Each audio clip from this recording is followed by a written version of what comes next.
ఈ ప్రభుత్వాన్ని ప్రశ్నించడానికో ప్రతిపక్షాలను నిందించడానికో కాదు, సమస్యని పరిష్కరించడానికే నేను వస్తున్నాను. ప్రభుత్వాన్ని ప్రశ్నిస్తాం కరెక్టే, కానీ ప్రశ్నించడంతో ఆగిపోదు మా యొక్క పయనం. ఖచ్చితంగా పరిష్కరించేంత వరకు కూడా మేము పట్టుబడతాము. వారితో పరిష్కరించే విషయంలో మేము ప్రభుత్వంతో ఉంటాము, ప్రతిపక్షాలతో ఉంటాము. మాకు అల్టిమేట్గా మాకు కావాల్సింది ఏంటండి, మా యొక్క ప్రైవేటు ఉద్యోగుల బాధలు తీరాలి, వారికంటూ ఒక సంక్షేమ ఫలాలు అందాలనేదే మా యొక్క ఉద్దేశం. హలో అందరికీ నమస్కారం. నేను మీ అరవింద్ కుమార్ ఫ్రమ్ శ్రేణు టీవీ. ఈరోజు మనం వచ్చేసి ఎమ్మెల్సీ స్వతంత్ర అభ్యర్థిగా పోటీ చేస్తున్నటువంటి కోడిరెక్క ఉమాశంకర్ గారి వద్ద అయితే ఉన్నాం. సార్ని మనం అడిగి తెలుసుకుందాం. సార్ నమస్కారం. సార్ నమస్కారం. సార్ మీరు ఎమ్మెల్సీ అభ్యర్థిగా పోటీ చేస్తున్నారు కదా, మీ నేపథ్యం ఏంటి? ఎమ్మెల్సీగా పోటీ చేయడానికి నాకు ఉన్నటువంటి అర్హత, నేను డబుల్ పీజీ చేయడం జరిగింది, పీఈడీ చేయడం జరిగింది. ఎంతోమంది రాజకీయ నాయకులు ఈ రాజకీయాల్లోకి రావడం జరిగింది. అంటే యువ నాయకులు అనేటటువంటి వారు రాజకీయాల్లోకి వచ్చినప్పుడు, చదువుకున్నటువంటి వారు రాజకీయాల్లోకి వచ్చినప్పుడు రాజకీయాల్లో మనం ఒక మంచి ఒరవడిని సృష్టించగలుగుతాము, ముందు తరాలకు మనం కూడా ఆదర్శంగా ఉంటామని చెప్పేసి ఉండాలన్నటువంటి ఉద్దేశంతో నేను ఈ యొక్క ఎమ్మెల్సీలో కంటెస్ట్ చేయడం జరిగింది. ప్రైవేట్ అధ్యాపకులు పడుతున్నటువంటి బాధలు అనిపించినటువంటి వ్యక్తిని. ఈ రోజున ప్రైవేట్ అధ్యాపకులు ఒక రోజు పని చేయకపోతే వేతనం వచ్చేటటువంటి పరిస్థితి లేదు. అంటే అలాంటి సందర్భంలో ప్రైవేట్ అధ్యాపకులతో కలిసి, ప్రైవేట్ ఉద్యోగులతో కలిసి నడిచినటువంటి వ్యక్తిగా ఈ ప్రైవేట్ ఉద్యోగుల కోసం ఏదైనా ఒక సంక్షేమ బోర్డును తీసుకురావాలనే ఉద్దేశం అనేది నాకు ఇప్పుడు ఉంటుండేది. దీన్ని తెలియజేయడం కోసం రాజకీయాలు మాత్రమే సరైన వేదికగా, ఇప్పుడు సరైన సమయంగా భావించి ఈ ఉప ఎన్నికల్లో నేను పోటీ చేయడం జరుగుతుంది. సార్ చెప్పండి, మీరు ఎమ్మెల్సీగా గెలిస్తే పట్టభద్రుల కోసం ఏం చేస్తారు? మీరు చెప్పిన ఆధారాల ప్రకారం అడుగుతున్నాను. గెలిస్తే ఏం చేస్తారు వాళ్ళ కోసం? నేను ఈ ఎన్నికల్లో గెలిచి ఎమ్మెల్సీగా గెలిచినట్లయితే నేను చెప్తున్నాను, ఖచ్చితంగా నేను ప్రైవేట్ ఉద్యోగుల ప్రతినిధిగానే వచ్చినని ఆల్రెడీ ఇంతకుముందు చెప్పాను మీకు. దాంట్లో మాత్రం ఎటువంటి భేషజాలు, ఖచ్చితంగా ప్రైవేట్ ఉద్యోగుల యొక్క సంక్షేమం కోసం పనిచేస్తాను. ప్రైవేట్ ఉద్యోగులు పడుతున్నటువంటి బాధలు తెలిసినటువంటి వ్యక్తిగా ఒక సంక్షేమ బోర్డుని ఏర్పాటు చేసినట్లయితే వారికి కావాల్సినటువంటి అన్ని రకాలటువంటి ఒక సంక్షేమ కార్యక్రమాల బోర్డు ద్వారా మనం చేయవచ్చు. అదే కాకుండా ప్రభుత్వ ఉద్యోగుల్లో కూడా కింది స్థాయి ఉద్యోగుల యొక్క పరిస్థితి చాలా భయంకరమైనటువంటి పరిస్థితి ఉంది. వారు కుటుంబ పోషణ కూడా భారంగా ఉంది. ఇక ప్రైవేట్ ఉద్యోగుల కుటుంబ పోషణ అయితే అత్యధికంగా వారి యొక్క దుర్భర పరిస్థితులను గడుపుతున్నారు. ఇవాళ మీరు చూసినట్లయితే ఒక ప్రైవేట్ ఉద్యోగికి కనుక ఏదైనా అనారోగ్యం వచ్చి ఇంట్లో ఉన్నట్లయితే వాళ్ళకి ప్రైవేట్ సంస్థలు శాలరీని ఇచ్చేటటువంటి పరిస్థితి లేదు ఇక్కడ. అంటే ఎందుకు జరుగుతుంది ఇక్కడ అంటే, ఒక ప్రైవేట్ ఉద్యోగి ఏదైనా అనారోగ్యం పాలైనా కూడా ఒక 20 రోజులు ఒకవేళ ఇంట్లో ఉన్నప్పటికీ అతనికి జీతం వచ్చేలాగా, ఒక జీవన వృద్ధి వచ్చేలాగా చేయాలంటే మనకి ఖచ్చితంగా ఒక కార్పొరేషన్ కానీ లేదా ఒక సంక్షేమ బోర్డు కానీ చాలా అవసరం మనకి. ఎందుకంటే దాని ద్వారా ఆ కుటుంబానికి ఒక భద్రత కలుగుతుంది. ఆ కుటుంబంలో ఉన్నటువంటి ఒక వ్యక్తికి ఏదైనా అనారోగ్యం పాలైనా కూడా వారికి మనం ఏదైనా చేయడానికి అవకాశం ఉంటుంది సంక్షేమ బోర్డు ద్వారా అని చెప్పేసి నేను బలంగా నమ్మేటటువంటి వ్యక్తిని. ఖచ్చితంగా నేను ఎన్నికల్లో గెలిస్తే మాత్రం ప్రభుత్వంతో పోరాడైనా కూడా ప్రైవేట్ ఉద్యోగుల యొక్క సంక్షేమం కోసం పాటుపడతాను. అలాగే ఇవాళ నిరుద్యోగ వ్యవస్థ చాలా ఉంది. నిరుద్యోగులకు ప్రభుత్వం ప్రకటించినటువంటి 2 లక్షల ఉద్యోగాలు ఇచ్చే వరకు కూడా నేను పట్టుబట్టి ఒక ప్రభుత్వంతో పోరాటం చేసేటటువంటి ఒక అవకాశాన్ని నాకు ఇప్పించగలమని నేను ప్రతి ఒక్క పట్టభద్రుడిని కోరుతున్నాను. ఇవాళ మనం చూస్తున్నాం, ఏ ప్రైవేట్ ఉద్యోగి కావచ్చు, నిరుద్యోగి కావచ్చు, వారి యొక్క పట్టభద్రులుగా బయటకు వచ్చిన తర్వాత రోడ్ల మీదకి ఎక్కి ఉద్యోగాల కోసం బయట తిరిగేటువంటి పరిస్థితి ఉంది. కానీ వారి ఉద్యోగాలలో చేయడానికి వారికి సరైన శిక్షణ ఇచ్చి కనుక వారిని మనం ఉద్యోగంలో తీసుకున్నట్లయితే ఖచ్చితంగా వారి కుటుంబం భద్రత ఉంటుంది, వారి కుటుంబం మంచి జరిగేటటువంటి అవకాశం ఉంటుందని బలంగా నమ్మేటటువంటి వ్యక్తిగా ఎమ్మెల్సీగా నేను ఎన్నిక కాబట్టి మాత్రం ఖచ్చితంగా వారి సంక్షేమానికి, ఏదైతే పట్టభద్రులు ఎవరైతే ఉన్నారో వారి సంక్షేమానికి పూర్తిగా పనిచేస్తానని నేను మీ శ్రీను టీవీ ద్వారా నా గ్రాడ్యుయేట్స్ చెప్తున్నాను. సార్ యాక్చువల్గా ప్రస్తుత రాజకీయాల్లో కులాలకు వివక్షత అనేది బాగా జరుగుతుంది. కులాల మీద రాజకీయం అంతా నడుస్తూ ఉందని దేశం అంతా అనుకుంటున్నారు. దీనిపైన మీ అభిప్రాయం ఏంటి? మీతో కలిసి వచ్చే వర్గాలకు మీరేం చెప్పాలనుకుంటున్నారు? కరెక్ట్, మీరు అన్నది వాస్తవం. ఎందుకంటే ఇప్పుడు ప్రతి ఒక్క పార్టీలో కావచ్చు, ప్రతి సంస్థలో కావచ్చు, కుల వివక్షత కానీ కులాల మీద ఆధారపడి నడుస్తున్నటువంటి చాలా ఉన్నాయి. అది మీరు అన్న మాట వాస్తవం ఒప్పుకోవచ్చు. కానీ ఈ ఎన్నిక అనేది చాలా డిఫరెంట్గా ఉంటుంది. ఈ పట్టభద్రులు అంటే చదువుకున్న వారు వేసేటటువంటి ఎన్నికల్లో ఇప్పుడు ఫర్ ఎగ్జాంపుల్ నేను అధ్యాపకుడిగా ఉన్నాను. అంటే అధ్యాపకుడిగా పనిచేస్తున్న 14 సంవత్సరాలు పనిచేస్తున్న క్రమంలో నా దగ్గర అన్ని కులాల వారు, అన్ని మతాల వారు వారి యొక్క విద్యను అభ్యసించారు. నాతో పాటు నడిచేటటువంటి అధ్యాపకులు అన్ని కులాలకు చెందిన వారు ఉన్నారు. కానీ ఈ ఎన్నికల్లో కులాలు పనిచేస్తాయి, ఆ కులానికి సంబంధించిన ఓట్లే పడతాయి అనుకోవడం మాత్రం తప్పింది. ఈ ఎన్నిక కాదు, ఏ ఎన్నిక కూడా ఈ రోజున కులాల ప్రస్తావన చాలా తగ్గిపోతుంది. అంటే ఎక్కడ లేవని కులాలు అన్ని చోట్ల ఉన్నాయి. ఇప్పుడు ఒక ఎగ్జాంపుల్ చెప్పాలంటే, నేను ఎస్సీ మాల సామాజిక వర్గానికి చెందినటువంటి వ్యక్తి, నేను రెడ్డి సామాజిక వర్గానికి చెందినటువంటి అమ్మాయిని మ్యారేజ్ చేసుకున్నాను. ఇంకోటి మా బాబాయ్ సొంతం మా బాబాయ్ కమ్మ సామాజిక వర్గానికి చెందినటువంటి అమ్మాయిని మ్యారేజ్ చేసుకున్నాం. మా పిన్ని కమ్మ సామాజిక వర్గానికి చెందినటువంటి వ్యక్తి, మమ్మల్ని చాలా చక్కగా చూసుకుంటారు, మాకు అన్ని విధాలా సహకరిస్తారు. అలాగే మా బ్రదర్ అంటే ఎవరైతే మా బాబాయ్ పిల్లలు ఎవరైతే ఉన్నారో వారు కాపు సామాజిక వర్గానికి చెందినటువంటి వాళ్ళని చేస్తున్నారు. మా చెల్లి కావచ్చు, మా తమ్ముడు కావచ్చు, మా పెద్దమ్మ కొడుకు రజక సామాజిక వర్గానికి చెందినటువంటి అమ్మాయిని చేస్తున్నారు. వాళ్ళందరూ కలిసిమెలిసి ఉంటున్నారు. అంటే మీరు కులాల ప్రస్తావన వచ్చింది కాబట్టి చెప్తున్నాను, ఎందుకంటే నాకు నచ్చినటువంటి విషయం, నేను అధ్యాపకుని కాబట్టి కులాల ప్రస్తావన అసలు అవసరం లేదు. కాకపోతే ఏంటంటే ఇవాళ అన్ని కులాల వారు వివాహం చేసుకుంటున్నారు, అందరూ కలిసిమెలిసి ఉంటున్నారు. కానీ ఇక్కడ కులాల ప్రాతిపాదికైన ఓట్లు పడతాయంటే మరి నేను చెప్పినటువంటి అన్ని కులాల ఓట్లు నాకు పడతాయి, అది మాత్రం ఖచ్చితంగా జరుగుతుంది అనుకోవచ్చా? అలాంటిది లేదు.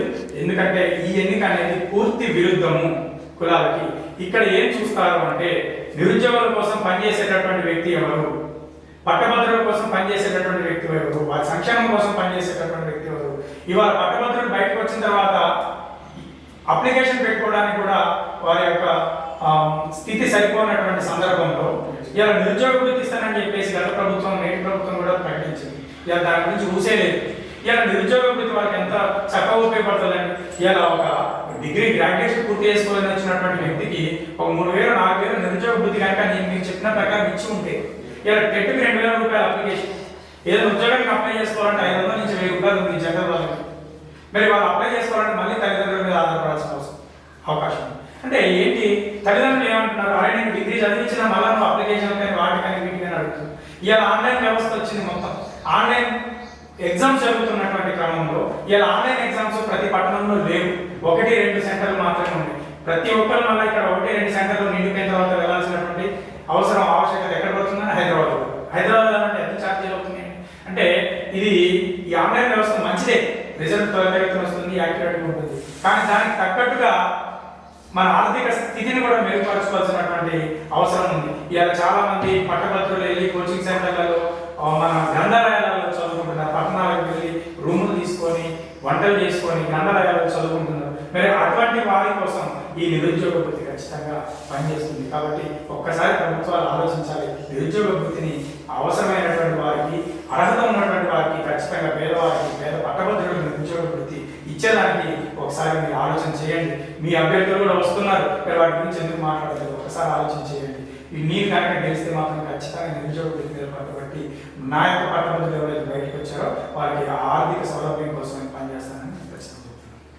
సార్, అయితే బయట రాజకీయాల పరంగా చూసుకున్నట్లయితే ఇప్పుడు రెడ్డి సామాజిక వర్గానికి చెందినటువంటి ఒక వ్యక్తి పలానా దానికి పోటీ చేశారు, లేదా కమ్మ సామాజిక వర్గానికి చెందినటువంటి వ్యక్తి ఇంకొక దానికి పోటీ చేశారు. ఒకవేళ వాళ్ళు గెలిస్తే వాళ్ళ కులం వరకే చూసుకుంటారు, అంటే వాళ్ళ సామాజిక వర్గానికి వరకే న్యాయం చేస్తారు పూర్తిగా, ఇతర కులాల మీద ఎక్కువ ఫోకస్ చేయరు, వాళ్ళని ఎక్కువ పట్టించుకోరని బయట చాలామంది ప్రజలు అనుకుంటూ ఉంటారు. ఇప్పుడు మీరు కూడా ఎస్సీ మాల అనే కులానికి చెందినవారు కాబట్టి ఒకవేళ మీరు గెలిస్తే ఆ కులాన్ని వరకే చూసుకోవచ్చు, అంటే ఆ కులం అభివృద్ధి కోసమే పనిచేయచ్చు అనే ఉద్దేశం మీలా ఉందా? కరెక్ట్గా అడిగారు. నేను ఇప్పుడే చెప్పాను, నా కులం ఎస్సీ మాల అని చాలా మంది తెలియదు. నేను అందరిలో తిరుగుతూ ఉంటాను.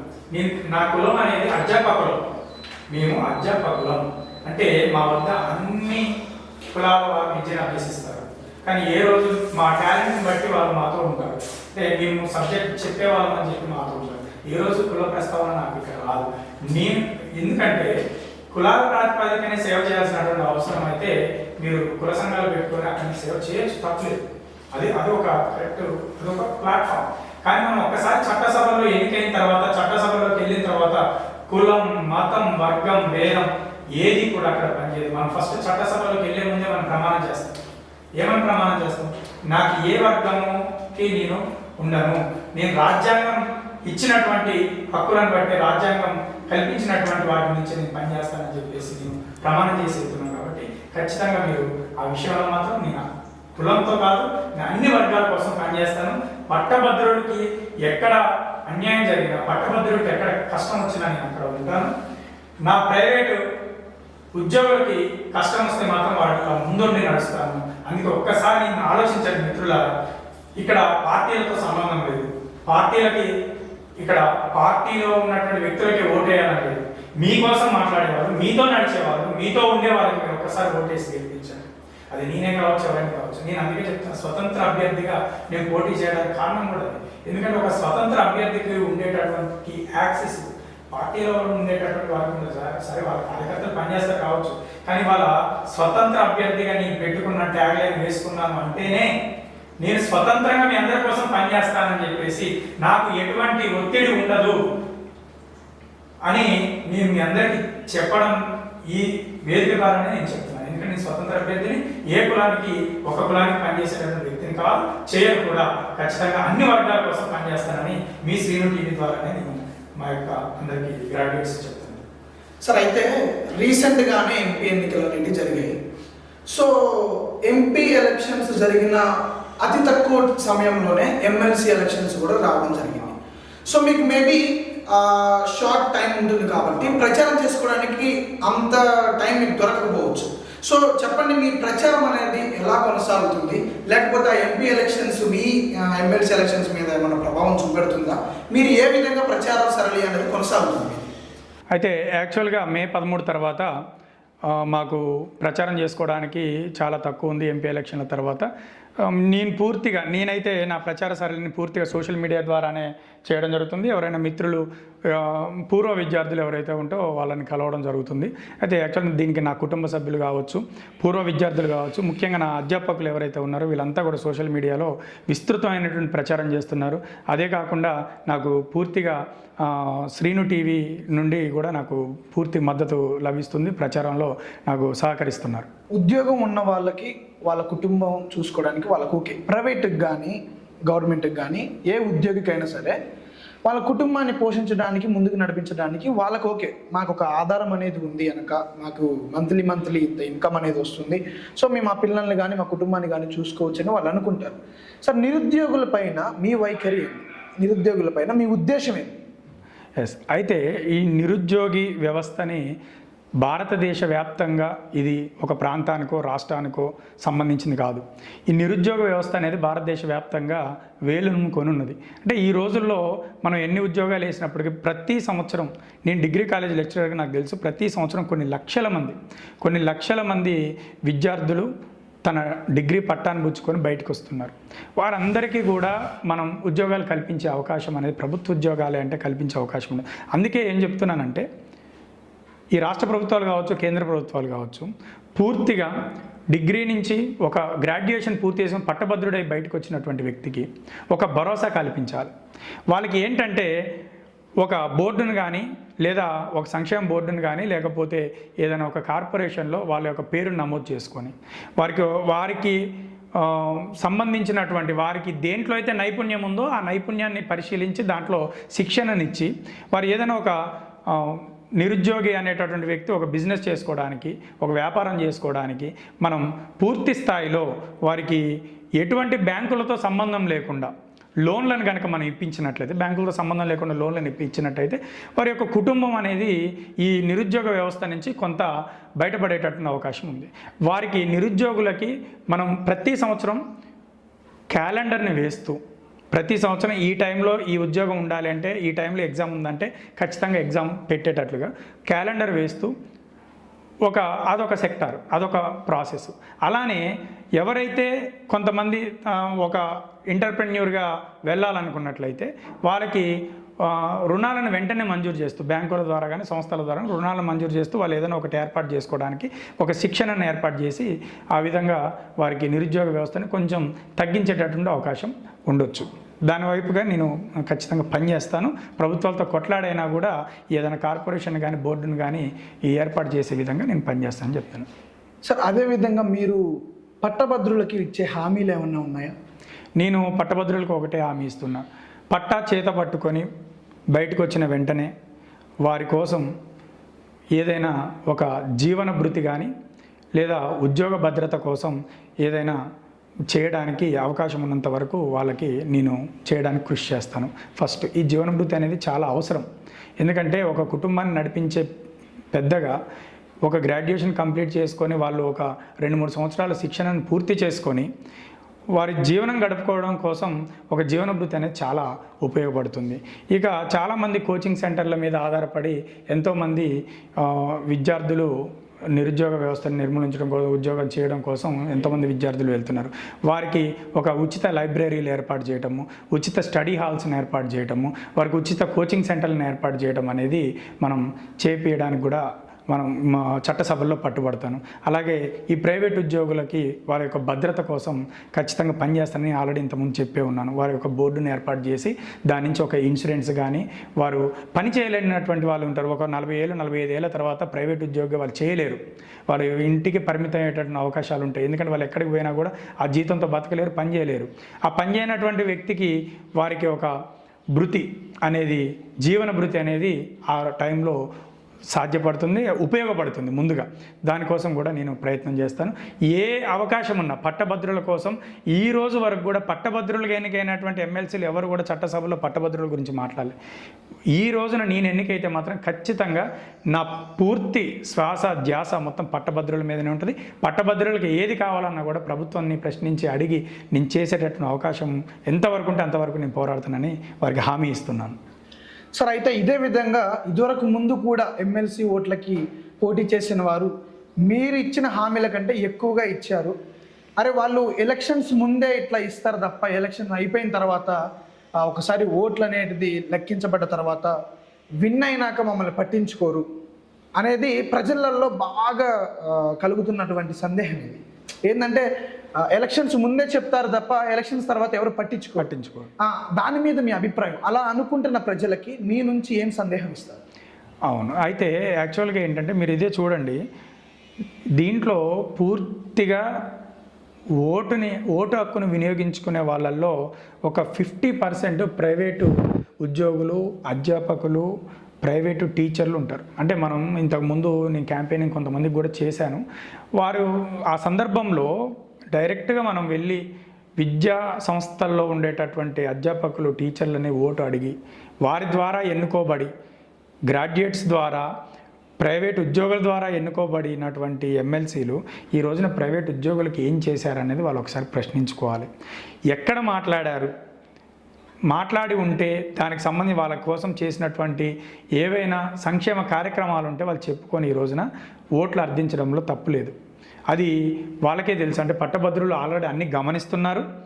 ఖచ్చితంగా ఏంటి అనేది వాళ్ళు అన్నీ బేరీ చేసుకుంటున్నారు. ఇవాళ నేను అందుకే ముందే చెప్పాను, పట్టభద్రులు పూర్తిగా స్వతంత్ర అభ్యర్థుల్లో మంచి వాళ్ళు ఎవరు, మనకు పనిచేసే వాళ్ళు ఎవరు, మనతో ఉండే వాళ్ళు ఎవరు అని బేరీ చేసుకొని ఓటు వేసేటటువంటి సమయం ఆసన్నమైంది. ఈ రోజున ఈ ఎన్నికల బల నిరూపణ అనేది చాలా అవసరం. మీరందరూ ఎటువైపు ఉన్నారు, మీరు గెలిపించేటటువంటి వ్యక్తి మీకోసం ఏం చేస్తారనేది మీరు ఆలోచించి ఓటు వేయండి అని చెప్పేసి నేను ఈ సందర్భంగా వారిని కోరుతున్నాను. సార్ ఎమ్మెల్సీగా మిమ్మల్ని గెలిపిస్తే చట్టసభలలో పట్టభద్రుల తరపున ప్రశ్నించే గొంతుగా మీరు మారుతారని ఏమైనా అనుకోవచ్చు? ఖచ్చితంగా. నేను ఎమ్మెల్సీగా ఎన్నికైతే ఇదే స్వతంత్ర అభ్యర్థిగా ఉంటా. పట్టభద్రుల గురించే నేను అక్కడ మాట్లాడడం జరుగుతుంది. పట్టభద్రుల కోసమే నేను పనిచేయడం జరుగుతుంది. ఇంకో విషయం ఏంటంటే, నేను ఎమ్మెల్సీగా ఎన్నికైనా నా వృత్తిని నేను వదిలిపెట్టను. నా వృత్తి నేను చేసుకుంటూనే వారితోటే తిరుగుతా, వారితోటే ఉంటాను అని మీకు శ్రీను టీవీ ద్వారా పట్టభద్రులకు తెలియజేస్తున్నాను. సార్ అదేవిధంగా మీకు ఆపోనెంట్గా పెద్ద పెద్ద పార్టీల నుంచి ఎమ్మెల్సీగా నిలబడడం జరుగుతుంది. సో మీరు వాళ్ళకి వ్యతిరేకంగా పోటీ చేయడానికి స్వతంత్రంగా పోటీ చేస్తున్నారు. అంత బలం మీకు ఎక్కడి నుంచి వచ్చింది? నేను వ్యతిరేకంగా ఏం పోటీ చేయట్లేదండి. ఎవరి పందా వారిదే. వాస్తవానికి ప్రధాన పార్టీలు వాళ్ళ యొక్క అభ్యర్థుల్ని ప్రకటించారు. ప్రకటించినప్పటికీ వాళ్ళ అభ్యర్థులు ప్రకటించినప్పుడే నేను స్వతంత్ర అభ్యర్థిగా పోటీ చేస్తున్నానని నాకు నేను ప్రకటించుకున్నాను.